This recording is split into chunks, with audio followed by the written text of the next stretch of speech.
So, David, absolutely delighted today to be talking to you about the Cunliffe report.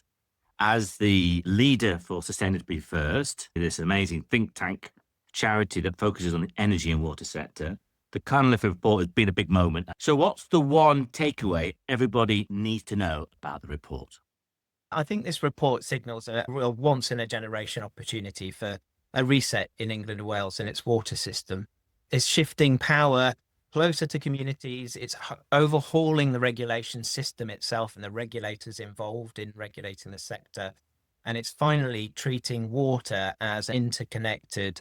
So something that is the lifeblood of all of our societies and day-to-day needs. It's recognizing the value of that water and placing a greater value on water itself. Why does this report matter right now? I think the biggest reason is because there's been this big loss of public trust. Public trust is broken. And at the same time, climate pressures are growing. And this report is offering essentially a blueprint to rebuild water governance from the ground up with people in place right at the center and thinking about long-term sustainability at the same time. How do you think this report will change the way we think about climate and climate risk?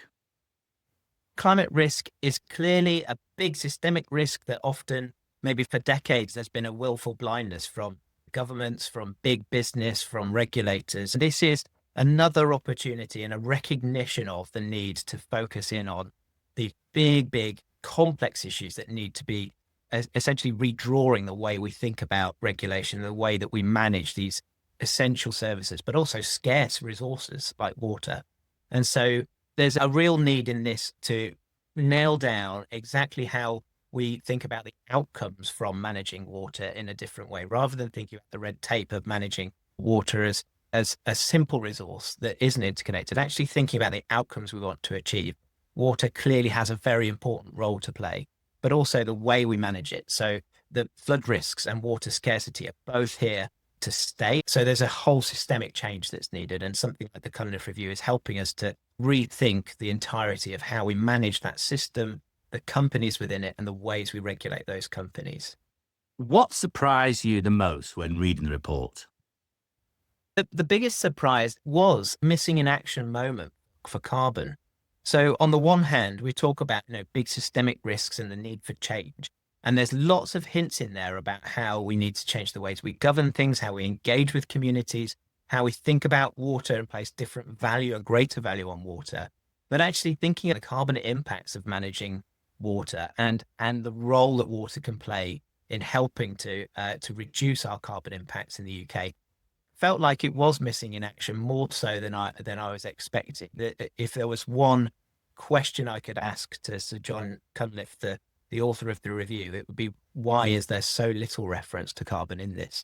And to a slightly lesser extent, nature-based solutions to managing flood risks and water pollution. There are some fantastic, already proven evidence-based approaches to managing both flood risks, reducing the speed with which water hits our communities and the impact that has, and removing the risk of water pollutants reaching the watercourses in the first place through green solutions, for environmental solutions that are cheaper than other concrete-based solutions. So those are the two bits that I felt were somewhat missing. If this is a wake-up call, who's it for? I think this is a wake-up call for national policymakers who appear to have had that kind of willful blindness for a very long time. And the regulators who have been stuck in a siloed set of mandates. So the water sector has been managed by three different bits of regulatory mechanisms in the UK, with DEFRA, with the Environment Agency, and with Ofwat. The water companies who've lost sight maybe of public purpose in the past are now thinking very differently about that. So I would say it's a wake-up call for the policymakers, the regulators, and the companies in this sector. So, David, this is a very detailed report. There are a number of people out there who are worried that it's going to take a long time for that to happen. In your view, are there things that can happen now that are identified in the report? There are a number of things that could change right away that don't require that change.